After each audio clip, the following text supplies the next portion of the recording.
Bien, el fin de semana pasado se realizó en la costanera de la ciudad de Posadas el Festival Pluricultural frente al monumento a Andrés Guacuray. Estamos con el director de Asuntos Guaraníes, Arnulfo Verón. Bienvenido al programa. ¿Qué tal? ¿Cómo le va? Muy bien, muy bien. Y con, esta vez en compañía de Manuel Torres, de la Asamblea de los Pueblos por los Derechos Humanos. Bueno, gente, bienvenidos. Gracias. Queremos empezar a desglosar este tema, ¿no?, de la cuestión pluricultural. Pero antes que esto, tenemos que hablar de la Asamblea de los Pueblos por los Derechos Humanos. A ver, esta ONG, ¿cómo está integrada y de qué se trata? Así como lo decía, pluricultural, ya que es una asamblea de los pueblos por los derechos humanos que integran la nación enviada guaraní. Hoy está ocupando la vicepresidencia el cacique, integrante del Consejo de Caciques y Espirituales, Manuel Vera, integrante de la comunidad del Doradito de la provincia de Misiones, donde el día domingo estarán acompañando al pueblo guaraní, alrededor de más de 300 guaraníes, lo que es este encuentro cultural de Democracia Sí, donde estarán los artistas de la provincia de Misiones, solidariamente, ¿sí?, artistas jóvenes, como fueron así las bandas de baile, chicos de entre 18 y 20 años, que año tras año se van sumando a colaborar, a incentivar lo que es esta reflexión del 24 de marzo de Memoria, Verdad y Justicia. También, como lo dice Santiago Escobar, cacique de la nación enviada guaraní, que hoy tiene una banda de música, donde toca un poco de chamamé, un poco de cumbia, nos están acompañando en la costanera frente al monumento de Andrés Guacuray. Esta situación, recién charlábamos un poquito antes de empezar, ¿no? La situación de la ONG acá de la Asamblea en una cuestión provincial, ¿cómo está compuesta? ¿Cómo se integra esta Asamblea, esta ONG? Hoy está integrada, como decía, el vicepresidente es un cacique de la comunidad guaraní, la presidenta es Graciela Leyes, es una referente de los derechos humanos en la provincia, ya que su mamá también formó lo que es abuelas acá en la provincia, que están buscando en su tiempo, cuando en la dictadura desapareció el hijo de la pocha, Abel Leyes, el negro Leyes. Hoy sigue esta lucha su hermana, donde hoy es presidenta de la Asamblea de los Pueblos por los Derechos Humanos Integrales, Graciela Leyes, y la acompaña a la nación enviada guaraní, ¿no es cierto?, a través de todos los derechos humanos integrales. Por ahí, claro, no es tanto lo que refería a la dictadura, sino el derecho a la salud, a la educación. Una cuestión bastante amplia, ¿no? Bastante amplia, exactamente. Miki, en declaraciones tuyas respecto al acto que se hizo ese día, ¿no?, una reflexión tuya fue que se hace la reivindicación hacia las democracias populares, ¿no? ¿De qué estamos hablando? Sí, este es un tema de ideológicamente cómo lo concebimos y cómo reflexionamos con la sociedad.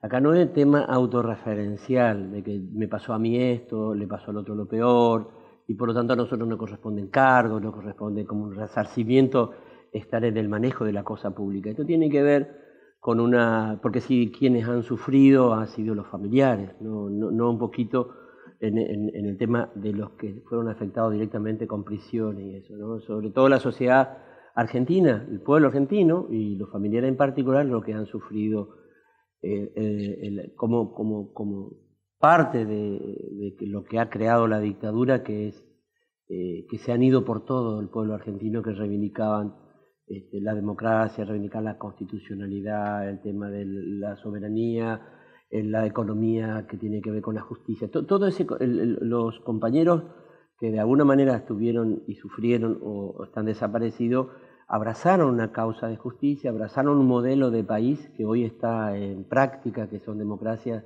populares que reivindican nuestra soberanía, que van luchando por la justicia social, la inclusión.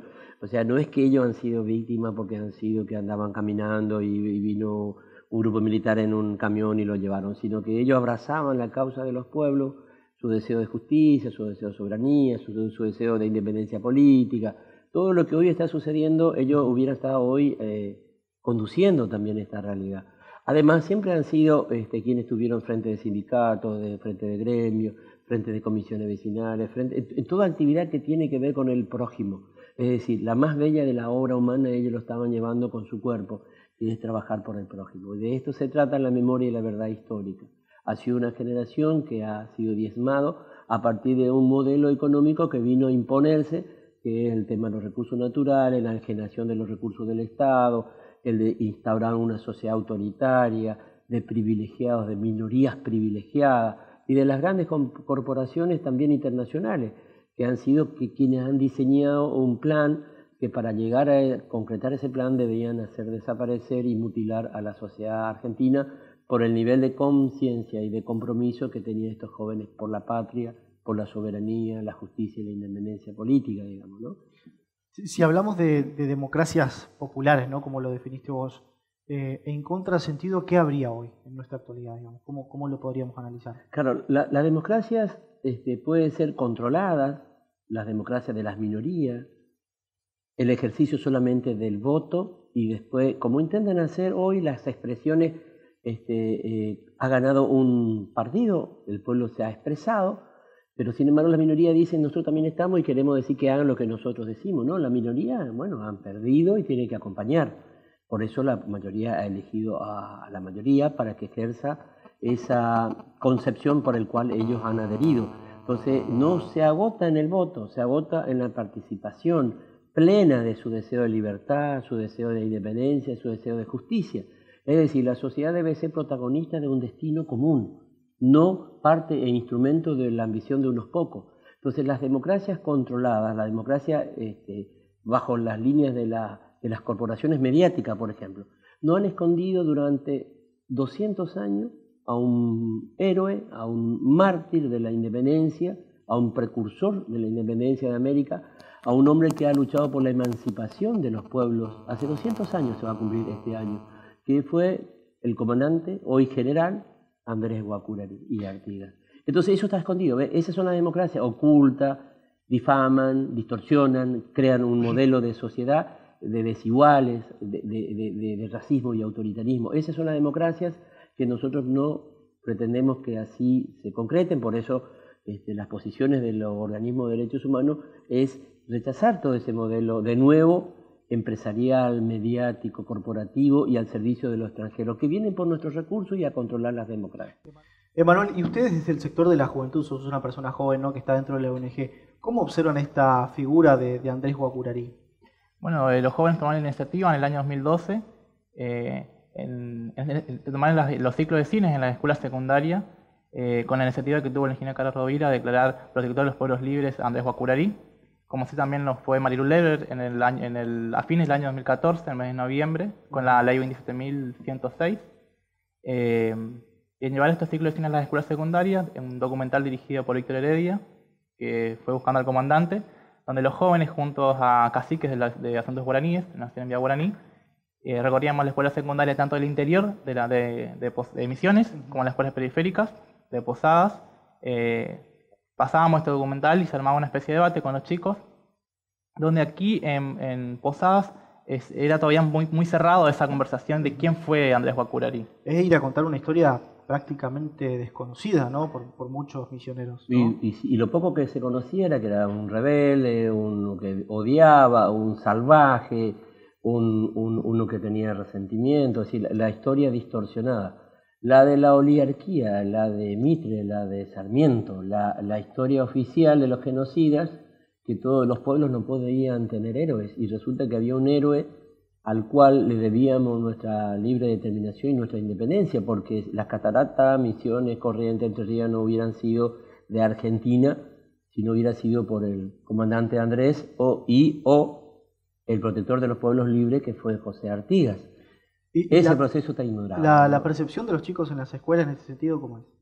Mira, fui egresado del secundario del 2012, o sea, yo estando en el secundario iba a recorrer las escuelas, donde entre charla y charla íbamos aprendiendo un poquito más y ese conocimiento transmitíamos a los chicos. O sea que estábamos a par nuestra con los chicos discutiendo quién fue, quién sabía, donde el interior de la provincia, tanto los docentes como los chicos también era muy poco el conocimiento de quién fue Andrés, claro. Donde a través de este material que nosotros llevábamos, que nos acompañaba a Asuntos Guaraníes, que fue los libros de Machón, y este historiador que ya no se encuentra hoy entre nosotros, fue un libro, tiene varias ediciones de libros, donde ya está bien explicado quién fue Andrés Guacuray.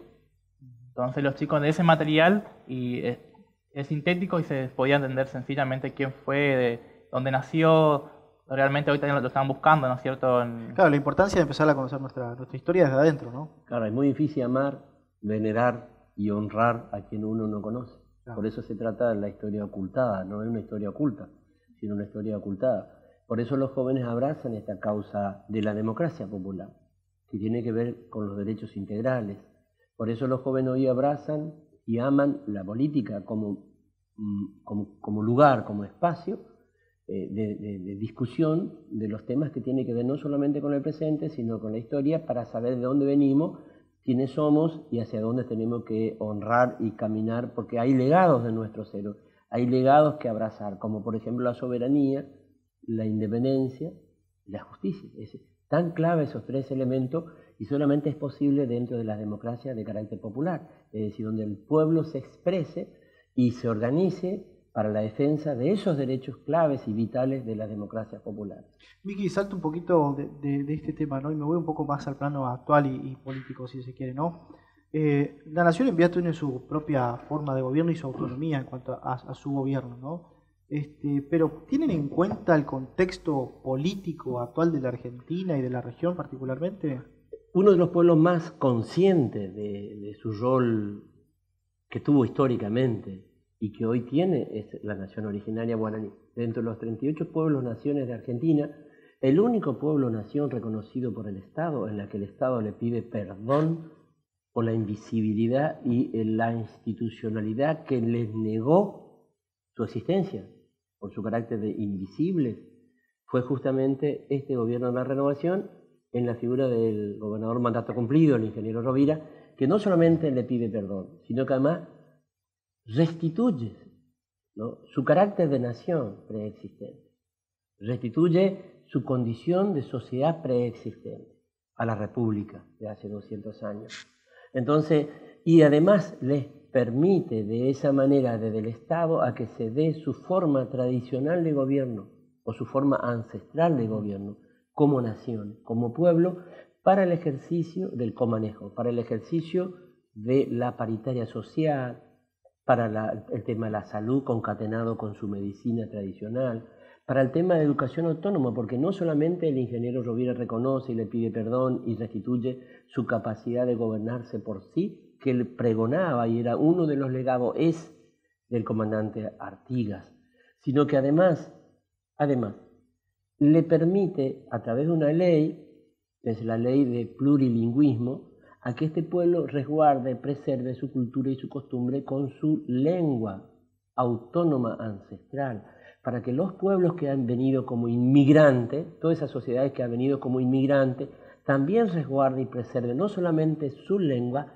sino que a través de la lengua también su gastronomía, sus expresiones de arte, que puede ser desde la cerámica, los cantos corales, el arte plumífero, el arte de la talla, de la cestería, es decir, que los pueblos puedan ser por sí, representando en el plurilingüismo, una sociedad fraterna, armónica, como vivimos hasta hoy. Hoy vivimos en Misiones como una provincia capaz de llevar adelante un progreso, una felicidad, que hay mucho por hacer, pero sin situaciones de belicidad armada, de guerra, toda la libanización como se pretende hacer desde otras expresiones imperiales. Es una sociedad fraterna, una sociedad sin mal. Por eso la nación es reivindicada como tal y hoy coexisten con esta corriente migratoria en la fiesta que por expresión gigantesca que tiene la fiesta de Oberá de las Naciones, ellos tienen también un lugar donde se expresan, donde ahí cuentan su historia. Hoy tenemos héroes en la que todos compartimos sus legados, como es el general Andrés Guacurarí Artigas, ¿no? Aprovecho la presencia de dos generaciones por una misma causa, claro. ¿no? A ver, ¿cómo vemos esta causa hacia adelante? ¿Cómo lo ve usted desde el sector que representa y cómo lo ves vos, Emanuel? ¿Cómo lo ven? ¿Qué queda hacia adelante? Lo que sí los jóvenes llevar que tanto este 24 de marzo como se acerca ahora el 2 de julio, no son fechas donde un día de turismo, tampoco un día menos de clases, sino que hay que reflexionar por qué son esas dos fechas en el almanaque escolar. Tanto lo de julio, que por primer año se va a conmemorar en todas las escuelas en conmemoración a Andrés Guacurarí, ¿sí? También este 24 de marzo no fue un día de turismo, un día más, sino fue un día de reflexión. Por eso justamente nos juntamos el día domingo 22 a reflexionar el tema de la democracia Y también en esta verdad histórica que estuvimos de fondo, nos estuvo ahí en el río Paraná, estuvo acompañando el monumento Andrés Guacurarí Artigas. Los jóvenes tenemos que tomar la iniciativa de recalcar estas dos fechas, tanto que pasó ahora como en marzo y se acerca ahora en julio, que no son un día más de feriado, no un día más de no ir a la escuela, sino de reflexionar y llevar adelante en la escuela de los jóvenes quién fue realmente Andrés Guacurarí. Miki, ¿qué queda hacia adelante? Mucho más de lo que se hizo. El Estado no puede ser un Estado paternalista ni asistencialista para los tataranietos de Andresito. El Estado debe restituir derecho y central, clave en la restitución de sus territorios suficientes y aptos y libres. Libres de presencia de pastores, libres de evangelizadores, libres de agroquímicos, libres de semillas híbridas, transgénicas. Es decir, tenemos que ir hacia la alimentación sana, hacia lo que ellos han resguardado de sus semillas. Ellos han sido productores, no han sido de a caballo y esa mentira que siempre se instaló, digamos, que son nómades y circulan. Ellos siempre iban haciendo sus chacras, sus semillas ancestrales, milenarias. Por eso lo que nos queda es volver a comunicarnos con ellos y que con la consulta previa de parte del Estado, la consulta libre y en lengua guaraní, debemos hacer el comanejo. Recordemos, son 7.500. Si hace 13 años ellos no decidían tener documentos, colectivamente, a partir de la restitución de sus derechos como nación originaria, y si ellos no decidían no solamente no tener documentos, sino además inscribir su espiritualidad en la Secretaría de Culto, en Cancillería de la Nación, nosotros no hubiéramos tenido la capacidad de poder preservar, resguardar y defender su derecho a la espiritualidad, que tiene que ver con el ecumenismo. Y además, hoy no hubieran tenido la asistencia que el Estado le da para sus hijos, en la paritaria social y en los planes y programas.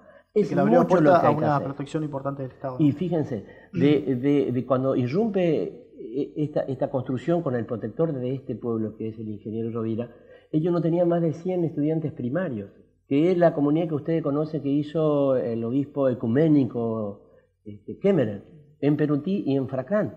Solamente eso había. Sin embargo, hoy hay 2.000 chicos de 7.500, 7.500 hermanos, 2.000 niños estudiando en la primaria, 500 en la secundaria, 30 universitarios y uno recibido de médico. Si ese proceso generacional se sigue avanzando sin perder su cultura y su costumbre, sino retornando, pero teniendo opciones para que sea ingeniero, para que sean médico, para que sean abogado, pero ellos viviendo felices dentro de su libre determinación cultural, con territorio suficiente y apto, que es lo que hoy el Estado debe tomar como prioridad y que habiendo leyes no se está haciendo. Esa es la deuda que tenemos para la próxima gestión del Estado que tenemos como propuesta política que concretar y realizar en Misiones. Por eso es mucho más lo que falta de lo que se hizo, poco, mucho, y qué mejor homenaje, vuelvo a insistir, para los tataranietos de los hijos de Andresito que no anden en la Mitre. Es restituir territorio suficiente apto, herramientas, soberanía, libre determinación, consulta previa. Me quedo sin tiempo. Es básico. Perfecto. Les agradezco mucho la presencia en el programa. Gracias. Miki Verón y Emanuel Torras, gracias por estar. Gracias. 400 años de la Anunciación de Itapúa. Si por ahí lo digo así, uno quizás no lo entiende. 400 años cumplió el 25 de marzo la ciudad de Posadas. La Anunciación de Itapúa fue la primera fundación gracias al beato Roque González. Diario de la Semana estuvo allí, distintos eventos desde muy temprano, distintos actos protocolares que se realizaron. El primero de ellos fue en la piedra fundacional, allí en la Bajada Vieja y Costanera, frente al monumento a Andrés Guacurarí, encabezado por el gobernador Mauri Clos, por el intendente de la ciudad de Posadas, el ingeniero Orlando Franco, y luego un festival artístico en la Bajada Vieja, muy emotivo por cierto. Vamos a escuchar y ver primero al intendente de la ciudad de Posadas, Orlando Franco, quien nos comenta, nos da un repaso histórico de la ciudad de Posadas y luego la ciudad que tenemos actualmente a 400 años de su fundación. La fundación por parte de Roque González Santa Cruz hace 400 años de la reducción de Nuestra Señora Asunción de Itapúa marca un inicio y una historia importantísima que enriquece y nos da identidad a esta región, fundamentalmente, como yo decía hoy, en aquella época los límites jurídicos y políticos no eran los de ahora, no existían de esta manera, y sin embargo era una región que estaba caracterizada por sus recursos naturales, sus posibilidades de expansión, de crecimiento, y eso hacía de que haya muchas iniciativas en este sentido. Yo creo que avanzamos muchísimo en los últimos años, y el gobernador hablaba del tiempo finito, de los últimos años especialmente, en donde hemos tenido un acercamiento y un crecimiento en lo que hace a la comunicación y a la vida de relación, fundamentalmente en el área metropolitana binacional, como le llamamos, a partir de unos talleres que hicimos con el gobierno de Encarnación y intendentes vecinos, que nos muestran y que nos dan la posibilidad de ir creciendo y de ir mejorando y de ir construyendo una zona que de hecho tiene toda esta historia que estamos hablando y que seguramente nos va a contener. Más tarde, en la Cámara de Representantes, por un proyecto de ley presentado por el presidente de la Cámara, Carlos Rovira, y por la diputada Noelia Alegría, se declaró el año 2015 como año de los 400 aniversario de la ciudad de Posadas. Allí estuvo también Diario de la Semana y estuvo hablando una de las autoras de este proyecto, la diputada provincial Noelia Alegría, refiriéndose a cómo se llegó a esta investigación que deriva en la declaración del 2015 como del 400 aniversario de la ciudad de Posadas. Se trabajó muchísimo con muchos historiadores porque realmente no estaba reconocida tampoco en nuestra historia argentina, así que trabajamos muchísimo con la iglesia, con los jesuitas, con el padre Villar, que es un padre jesuita que es cubano. Así que nos empezó a ayudar con todo lo que es la documentación histórica, con los historiadores y con la gente que le gusta empezar a reconocer y empezar a investigar lo que es nuestra historia, con la gente de Paraguay, donde ellos tenían documentación de que el padre San Roque González de Santa Cruz cruzó de este lado.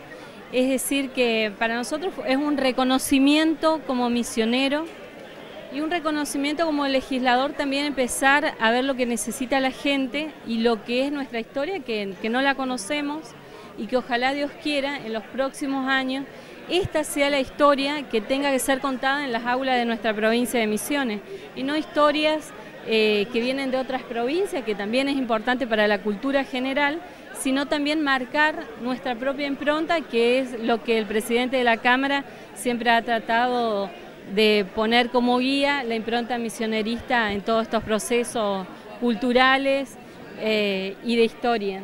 Por último, y cerrando los actos protocolares de la mañana, también en Cámara de Representantes, el vicegobernador de la provincia, Hugo Pasalacqua, hizo un repaso histórico de los 400 años de Posadas, cómo se llegó a esto, y se refirió a algo que tiene que ver muchísimo con la ciudad de Posadas, tiene que ver con la identidad. Así que escuchamos al vicegobernador de la provincia. El festejo de ambas ciudades, porque era una moda de época en Latinoamérica, esto no ocurría en Europa.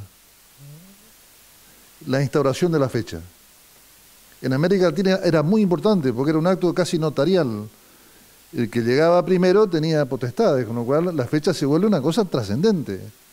Por eso uno las festeja, como hacemos acá hoy en un festejo, porque nos ubica en espacio y tiempo que para un territorio como el nuestro, que estaba en proceso pleno de dominación, el decir yo estuve primero tenía una altísima importancia. Uno va a un pueblo europeo y se fundó en el siglo IV, siglo III, siglo más o menos, no hay fechas, no se instauran fechas. En América Latina eso pasa a ser trascendente y nos da, lo decía Orlando con mucha exactitud, y está en el espíritu de la ley, identidad, nos ubica, somos nosotros. Eso es, me parece, lo más trascendente de la ley. Bien, ahí estaba el informe entonces de Cristian con respecto a al antecedente fundacional en realidad de la ciudad de Posadas, que tiene que ver con estos aniversarios de 400 años, ¿no? Pasamos a otro tema. En el centro de convenciones, el gobernador Maurice Clos convocó a los 75 intendentes que componen los municipios de la provincia de Misiones, ¿no? En este acto se realizaba una entrega de 40 millones de pesos destinadas a diferentes obras en los municipios, destinadas a salud, en fin, a comisarías y demás. ¿Qué es lo interesante del discurso del gobernador? Él rescata esta parte de su gestión como un plan de municipalización de los recursos, ¿no? Clos recordó que en el plan de municipalización de los recursos cobró forma en la campaña electoral del 2007, dice, con respaldo de los propios intendentes que se sentían conocedores de la necesidad de su pueblo y de su gente, ¿no? A ver, Clos hizo un repaso interesante, porque decía, cuando fui confirmado como candidato a gobernador del Frente Renovador, habría recorrido mucho la provincia con un plan, ¿no? Un plan que era un sueño y lo presentábamos a todos, en todos lados. En ese plan teníamos una mirada muy profunda de las realidades y de las necesidades del pueblo misionero. Un poquito más adelante dice que la municipalización fue un plan pilar de la campaña electoral, que después se concretaron con las políticas que él adoptó en su gobierno. Para rescatar una partecita más que dice, muchos de los intendentes no me habían acompañado en el 2007, pero igual se llevaron los recursos porque al misionero no le interesa que nos estemos peleando entre nosotros, decía Clos. ¿Les parece si compartimos parte del discurso en el centro de convenciones donde estuvieron presentes los 75 intendentes de los municipios de la provincia? Cuando fui confirmado como candidato a gobernador del Frente Renovador, ya había recorrido mucho la provincia con un plan que era un sueño, que lo presentábamos en todos lados. Y en ese plan teníamos una mirada muy profunda de las realidades y las necesidades del pueblo misionero. La municipalización era un pilar de esa campaña electoral. Los primeros pasos fueron la municipalización de la salud, siempre con cálculos objetivos. La acción de gobierno para mí, para nosotros, no es algo caprichoso, no es algo subjetivo. Yo no tengo cara para darle a un municipio más que al otro para que atiendan salud, porque me tratan mejor o peor desde la política.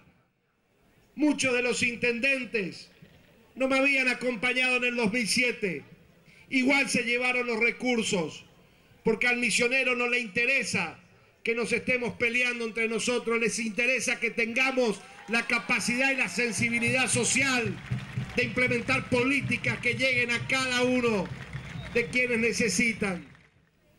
Y ya en este momento, de alguna manera promediando 2 mandatos, este acto es la ratificación, el compromiso, pero además el desafío de seguir profundizando la municipalización en la gestión.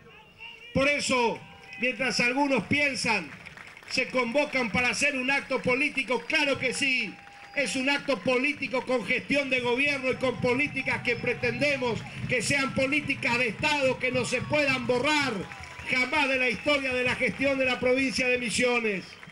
Bien, ahí escuchábamos un fragmento del discurso del gobernador en el centro de convenciones y otra parte a resaltar. Decía el gobernador, mientras otros andan preocupados por el calendario electoral, es decir, por cuándo se va a votar, dice el gobernador, la única certeza aquí en la provincia de Misiones es que el pueblo va a votar en el año 2015, ¿no? Dejando como una puerta abierta, pero también, bueno, poniendo quizás un punto a esta situación que recordemos que de algunos sectores se está, digamos, impulsando para saber cuándo va a ser la fecha de elecciones en la provincia, si se adelantan, si no, o si sigue el calendario normal, que hasta ahora esa es el camino a tomar para las próximas elecciones de este año. Nosotros nos tenemos que despedir, nos vamos hasta el próximo domingo, donde nos vamos a reencontrar para compartir más información aquí en Diario de la Semana. Hasta el próximo domingo. Chao.